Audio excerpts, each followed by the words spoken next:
Welcome to the Transfusion Transmitted Injury Surveillance System intro slides. This is part one of a series of videos that will help you better understand a bit about TTISS and reporting into the TTISS Ontario database. I will talk about the Transfusion Transmitted Injury Surveillance System as part of the Canadian Hemovigilance landscape and why we should report to TTISS. Then I will talk specifically about the process of adverse transfusion event reporting in Ontario. In response to the 1997 report of the Commission of Inquiry on the Blood System in Canada by Justice Creever, several initiatives were launched to improve the surveillance of the Canadian blood system. This included the creation of several blood suppliers, Hemo-Quebec and Canadian Blood Services for the rest of Canada, regulated by Health Canada, as well as the national surveillance system run by the Public Health Agency of Canada. So the Canadian Hemovigilance system consists of two arms. One is mandatory and regulated by Health Canada's Canada Vigilance Program, who regulates Canadian blood service suppliers and manufacturers of plasma derivatives, also known as plasma protein products. The purpose is to monitor adverse transfusion events related to the blood supply to ensure the safety of the blood product. The other arm is run by the Public Health Agency of Canada and contracted by the Ministry of Health through the Blood Contribution Program, and is the Transfusion Transmitted Injury Surveillance System. Its purpose is to monitor all moderate to severe adverse transfusion events. So why report to TTISS? By reporting, you can compare the incidence of transfusion reactions by looking at the number of units transfused, known as the denominator data, and the number of transfusion reactions that occurred in a certain time period. We can then look at these estimates over these many time periods and see increases or decreases, then look at reasons why this happens. This allows us to monitor trends over time. TTISS collects all moderate to severe transfusion events from hospitals, whether or not it's related to the blood quality. For example, hospitals are not required to report non-serious TACOs or hemolytic reactions due to an incompatible transfusion, even if it results in death, to Canadian Blood Services, which then reports to Health Canada. So TTISS can report on incidents of these reactions when Canadian Blood Service cannot. As discussed, monitoring incidents allows us to look at reactions over time. In 2007, there was a change in policy to give male-only plasma transfusions due to many trolley complications. It was thought that this would help. We can see following that decision, we have a decline in the number of trolley reactions. Incidence of reactions also allows us to compare to other countries to look at the safety of transfusion in our countries compared to others. In this table, you can also see that minor reactions are not reported nationally. However, in Ontario, we have made some modifications to be able to report on incidences of these minor reactions we'll discuss later. The next few slides will focus on reporting specifically in Ontario. Since 2018, all 159 hospitals have been using an online system to report their transfusion reactions into the REDCap TTISS database.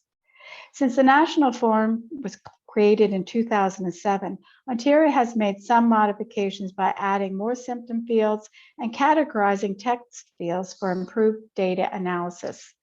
This database allows you to download your own hospital's data in an Excel form to make your own reports, as well as to be able to print it off in a PDF form that mimics the TTIS national form.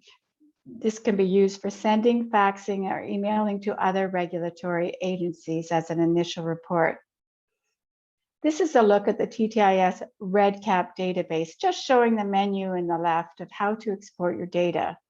Check on our website under training to see videos on how to do this and create your own hospital reports. Also, please contact us if you'd like to create reports for you. By going into the TTIS database, you can print your PDF by choosing the action for a certain record in the drop-down menu, picking download PDF of a record data for all instruments compact version. However, this is not the form, the TTIS looking form. This is just a database look at the form. To print off a PDF version of the form that looks like the paper TTIS form, go under Project Bookmarks in the left-hand side and go to Print CTAERF PDF. This will give you a form that looks like this. And once that's done and you've got all your data in, you can add the recipient information of identifiable information that will not go into the database. You'll be able to add the last name or the hospital name, hospital health number, and print it off for information you need to send to other regulatory agencies, but it will not save into the database. There are a few guides available that will help you decide who to report to if you have to print it off for other agencies. One is on your left, and that's on the Canadian Blood Services site, and one is on the TTIS website. Both are saying the same things.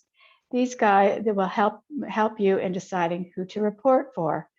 Overall, this is a summary of the Ontario reporting.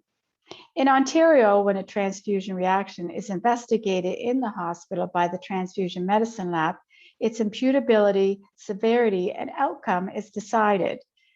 Once this has been done, it can be entered into the TTIS database via mctr.mcmaster.ca REDCap link found on the first page of the TTIS website. If the reaction is a result of a transfusion of a blood component and reportable as per the blood regulations, possibly related to the blood quality, it is reported to Canadian Blood Services, and they then report it to Health Canada's Canada Hemovigilance Program. In rare instances, when hospitals' own transfusion medicine lab could have affected the blood quality, such as by pooling it together, or they did something to the product other than what the blood they received from Canadian Blood Services did, the reaction needs then to report it directly to Canada Vigilance Program as well as Canadian Blood Services. If the reaction is due to a plasma derivative or plasma protein product as per FDA and is serious as per FDA regulations, it's reported directly to Health Canada's and to the plasma protein product manufacturers.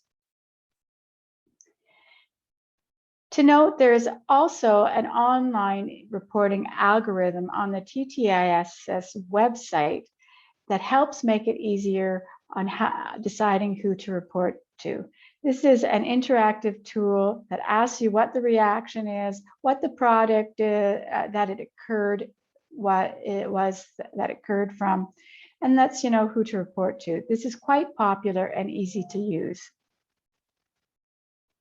As mentioned earlier, the National TTS website doesn't collect all minor reactions. So in order to get incidents of these reactions, Ontario has created a Sentinel site model to include reporting of minor reactions from hospitals that account for about 35% of the transfusion activity in Ontario. This allows us to get incidents of minor reactions not reportable to the national system. You can see that over 80% of all reactions are minor, and half of these are febrile non-hemolytic reactions.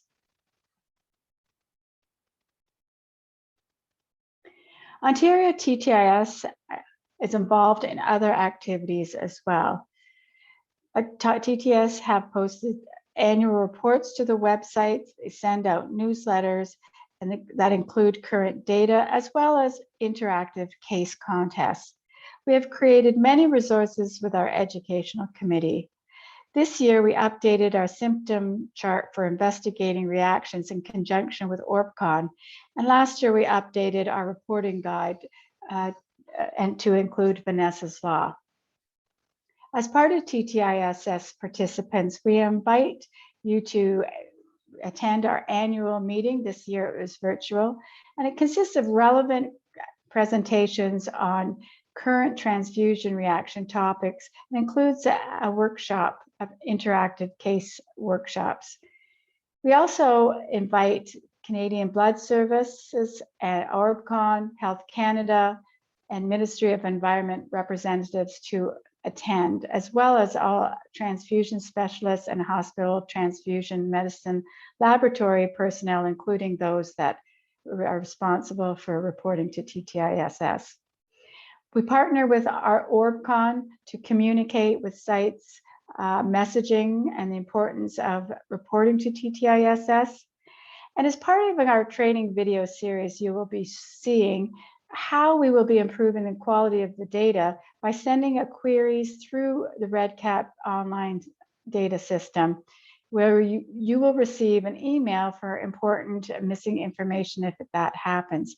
This is an anticipation of our future initiatives to offer automatic live surveillance reports in future. This is the end of the first video intro, and we encourage you to please check out our website regularly.